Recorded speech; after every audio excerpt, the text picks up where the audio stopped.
नमस्कार प्रिय छात्रों, यह हमारा कक्षा 9वीं हिंदी का अर्धवार्षिक परीक्षा पेपर है। इस पेपर का पूर्णांक 75 अंकों का होने वाला है। समय 3 घंटे और इस पेपर में कुल 23 प्रश्न आने वाले हैं। आपको इस पेपर का संपूर्ण उत्तर इसी वीडियो में मिलने वाला है। तो सबसे पहले आप सभी को यहाँ पर कुछ निर्देश दिए गए हैं, इनको पढ़ लीजिएगा। ठीक है, इनको पढ़ने के बाद इस पेपर का हमारा पहला प्रश्न दिया जिसमें सही विकल्प चुनकर लिखना है, जो आपकी परीक्षा में 6 नंबर के आने वाले हैं। तो भाई सब जल्दी से आप सभी इस पेपर को पूरा याद कर लीजिएगा। तो आपका पहला दिया हिंदी साहित्य का स्वर्ण युग माना गया है। तो पहले में आपको सही उत्तर लिखना होगा अ वाला भक्ति काल को। दूसरा आपका दिया है रचनाकार राजेश जोशी किस राज्य के हैं। तो दूसरे में आपको लिखना होगा ब वाला मध्य प्रदेश। तीसरा आपका दिया है वाक्यम रसात्मकम काव्यम किसका कथन है। तो तीसरे में आपको लिखना होगा ब वाला आचार्य विश्वनाथ का। चौथा आपका दिया है किस रास्ते से तिब्बत में हिंदुस्तान का व्यापार होता था। तो चौथे में आपको लिखना होगा अ वाला नेपाल रास्ते से। पांचवा आपका दिया है जिस क्रिया का प्रभाव कर्म पर पड़ता है उससे कहते हैं। तो पांचवे में आप सभी को सही उत्तर लिखना होगा स वाला सकर्मक क्रिया कहते हैं। छठा आपका दिया है संकर शारीरिक रूप से विकृत होने का कारण है। तो छठे में सही उत्तर आपको लिखना होगा अ वाला ठीक से चल नहीं सकता। अब आप सभी दूसरा प्रश्न देख लीजिएगा जिसमें रिक्त स्थानों की पूर्ति कर लिखना होगा, जो आपकी परीक्षा में 6 नंबर के आने वाले हैं। इनके उत्तर देखने से पहले आप सभी को इस वीडियो के डिस्क्रिप्शन में Telegram channel plus WhatsApp channel की लिंक मिल जाएगी। तो आप सभी अपनी सुविधा अनुसार Telegram channel plus WhatsApp channel को ज्वाइन कर लीजिएगा। तो आपका पहला दिया इस जल पल्ले में पाठ में बाढ़ के पानी को क्या कहा गया है। तो पहले में आप सभी को सही उत्तर लिखना होगा मृत्यु का तरल दूत। ठीक है, ये आपको लिखना होगा पहले का सही उत्तर। और दूसरा आपका दिया है महाकाव्य में जीवन का कैसा चित्रण होता है।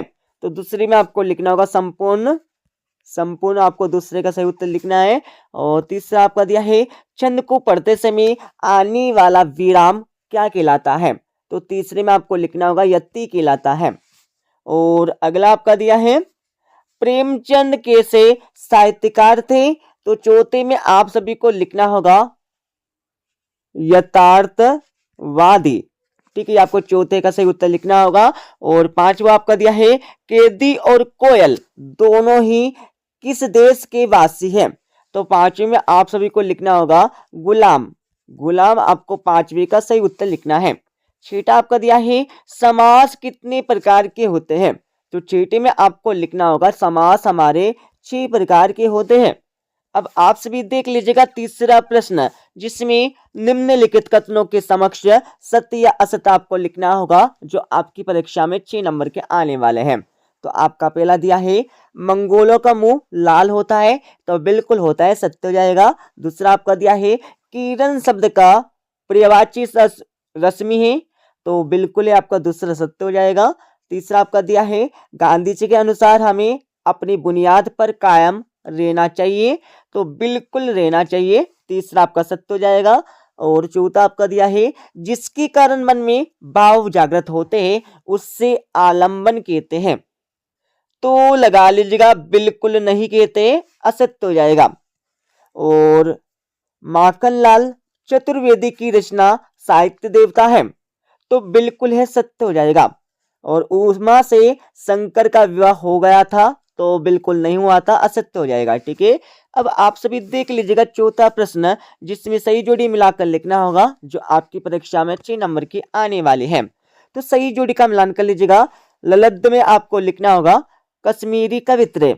सवैया में आपको लिखना होगा वर्णिक छंद। और आग का तत्सम में आपको लिखना होगा अग्नि। हरिशंकर परसाई में आपको लिखना होगा हंसते हैं रोते हैं। और इंद्र का पर्यायवाची में आपको लिखना होगा सुरपति। और बागलकोट में आप सभी को लिखना होगा कर्नाटक का छोटा कस्बा। अब आप सभी देख लीजिएगा पांचवा प्रश्न, जिसमें निम्नलिखित प्रश्नों के उत्तर एक वाक्य में आपको देने होंगे, जो आपकी परीक्षा में 6 नंबर के आने वाले हैं। तो आपका पहला दिया, जहां काव्य का आधार शब्द होते हैं वह कौन सा अलंकार होता है। तो पहले में आप सभी को लिखना होगा शब्द अलंकार। शब्द अलंकार आपको पहले का सही उत्तर लिखना है। दूसरा आपका दिया है रसकान किसके अनन्य भक्त थे। तो दूसरे में आप सभी को लिखना होगा श्री कृष्ण। और तीसरा आपका दिया है सालिम अली अन्य किस नाम से जाने जाते हैं। तो तीसरे में आपको लिखना होगा भारत के बर्ड मैन के नाम से, ठीक है। और चौथा आपका दिया है किसी कार्य को करने या होने का बोध कराने वाले शब्द क्या कहलाते हैं। तो चौथे में आपको लिखना होगा क्रिया कहलाते हैं। क्रिया आपको सही उत्तर लिखना है। और पांचवा आपका दिया है मेरे संग की औरतें पाठ में लेखिका कितने भाई बहन थे। तो पांचवी में आप सभी को लिखना होगा 5 बहन और 1 भाई, ठीक है, ये आपको लिखना होगा। और छठा आपका दिया है इस जल पल्ले में पाठ में सन 1967 की बाढ़ में किस नदी का पानी राजेंद्र नगर में घुस गया था। तो छठे में आप सभी को सही उत्तर लिखना होगा पुनपुन नदी। पुनपुन नदी आपको छठे का सही उत्तर लिखना है।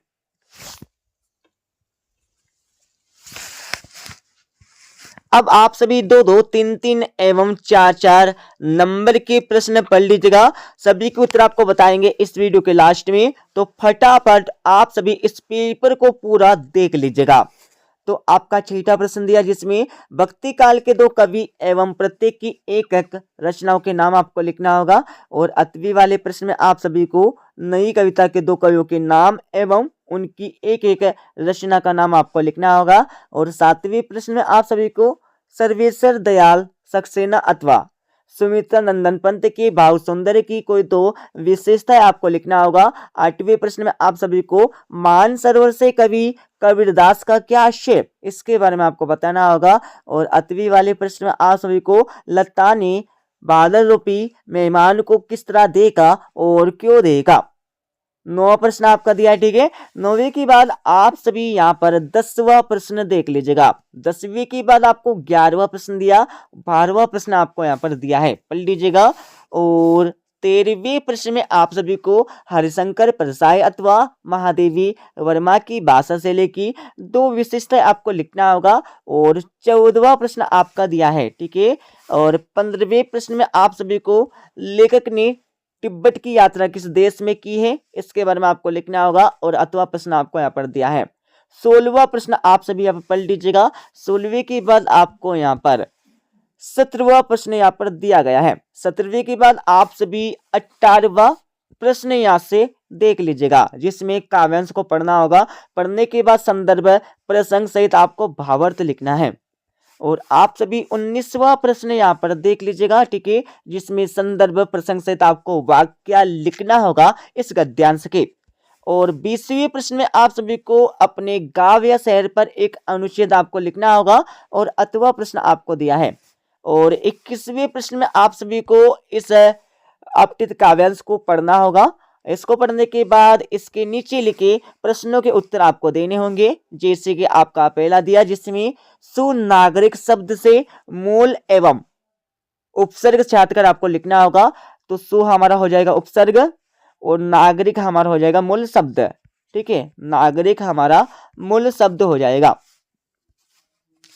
और दूसरा आपका दिया है नन्ही चींटी की क्या विशेषता है। तो आप सभी को इस अपठित काव्यांश में से नन्ही चींटी की विशेषता बताना होगा। और तीसरे में आप सभी को सामाजिक शब्द का विलोम बताना होगा। तो इसमें आपको लिखना है असामाजिक, असामाजिक आपको लिखना है, ठीक है। और चौथे में आप सभी को इस काव्यांश का शीर्षक बताना होगा। तो चौथे में आपको लिखना है नन्ही चींटी, ठीक है, ये आपको शीर्षक लिखना है। और 8वीं वाले में भी आपको यहाँ पर एक गद्यांश दिया है, इस गद्यांश को आपको पढ़ना होगा। पढ़ने के बाद इसके नीचे लिखे प्रश्नों का उत्तर आपको देना है। पहले में आपको रावण के पास सबसे अमूल्य धन कौन सा था, तो इसमें आपको लिखना होगा विद्याधन, विद्याधन। और दूसरा आपको दिया है कौन सा धन कभी नष्ट नहीं होता है, तो इसमें आपको लिखना होगा विद्याधन।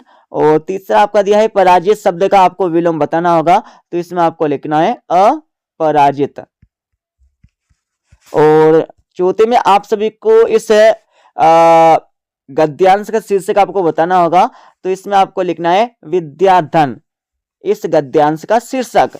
अब आप सभी 22वां प्रश्न देख लीजिएगा, जिसमें अपने विद्यालय के प्राचार्य जी को शाला त्याग प्रमाण पत्र हेतु आवेदन पत्र आपको लिखना होगा। और 8वीं वाले प्रश्न में आप सभी को अर्धवार्षिक परीक्षा की जानकारी देते हुए अपने मित्र जी को एक पत्र आपको देना होगा, लिखना होगा। और 23वें प्रश्न में आप सभी को किसी एक विषय पर रूपरेखा सहित एक निबंध लिखना है। ठीक है, अब मैं इस पेपर का आप सभी को संपूर्ण उत्तर बता देता हूं। तो ये आपका 6ठा प्रश्न का उत्तर यहां से हो जाएगा। ठीक है, पढ़ लीजिएगा। 6ठे के बाद आप सभी को 7वें प्रश्न का उत्तर यहां से मिल जाएगा। ठीक है, पढ़ लीजिएगा पूरा का पूरा। ठीक है, और 8वें प्रश्न का उत्तर आपको यहाँ पर दिया है। ठीक है, 8वीं के बाद आप सभी भाई साहब यहाँ पर 9वें प्रश्न का उत्तर यहां से पढ़ लीजिएगा। 10वें का उत्तर आपको दिया है। ठीक है, 10वीं के बाद थोड़ा आगे चलेंगे तो आप सभी को मिल जाएगा। वन सेकेंड, 10वीं का 8वें का आंसर। और 11वें प्रश्न का उत्तर आपको यहाँ पर दिया है। ठीक है, 11वें के बाद थोड़ा आगे चलेंगे तो आप सभी को 12वें प्रश्न का उत्तर यहाँ से मिल जाएगा, जिसमें कहानी तथा उपन्यास में प्रमुख 2 अंतर बताना होगा। और 8वीं वाले प्रश्न में आप सभी को नाटक तथा एकांकी में प्रमुख 2 अंतर बताना है। ठीक है, और आप सभी देख लीजिएगा 13वें प्रश्न का उत्तर, ये आपको 13वीं का पहला एन, इसके 8वें के उत्तर आपको यहाँ से मिल जाएंगे। और 14वें प्रश्न के उत्तर आपको यहाँ से मिल जाएंगे। ठीक है, 14वें के बाद आप सभी 15वें प्रश्न के उत्तर यहाँ से देख लीजिएगा। 15वें के बाद आप सभी को 16वें के आंसर यहाँ से मिल जाएंगे, पहले का और इसके 8वें का। ठीक है, और आप सभी को 17वें प्रश्न का उत्तर यहाँ से मिल जाएगा पूरा का पूरा। ठीक है, पहले का उत्तर आपको दिया है और इसके 8वें के उत्तर आपको दिया है। 18वें प्रश्न के उत्तर आपको यहाँ से मिल जाएंगे, जिसमें संदर्भ प्रसंग वाक्य करके आपको लिखना होगा। ठीक है, और 8वें के उत्तर आपको यहाँ पर दिया है। वन सेकेंड, ये आपको 8वें का उत्तर हो जाएगा। ठीक है, और आप सभी देख लीजिएगा यहाँ पर 19वें प्रश्न का उत्तर, तो ये आपको मिल जाएगा 19वें प्रश्न का पहले का उत्तर, जिसमें संदर्भ प्रसंग वाक्य करके आपको लिखना होगा। और आप सभी को 20वें प्रश्न का उत्तर यहाँ से मिल जाएगा, जिसमें अनुच्छेद आपको लिखना है। ठीक है, सॉरी, 2 मित्रों के बीच आपको संवाद आपको लिखना होगा पूरा इसी प्रकार से। और 21वें प्रश्न का उत्तर आप सभी यहाँ पर देख लीजिएगा, नीचे वाला। ठीक है, और 21वें के बाद थोड़ा आगे चलेंगे तो आप सभी को मिल जाएगा 21वें प्रश्न का 8वें का उत्तर। और 22वें प्रश्न का उत्तर आपको दिया है पूरा इसी प्रकार से। आपको परीक्षा में शाला त्याग प्रमाण पत्र लिखना होगा। ठीक है, देख लीजिएगा। और आप सभी को 23वें प्रश्न का उत्तर अपनी किताब से देखकर पढ़ लेना है। ठीक है, मिलते अगले वीडियो में।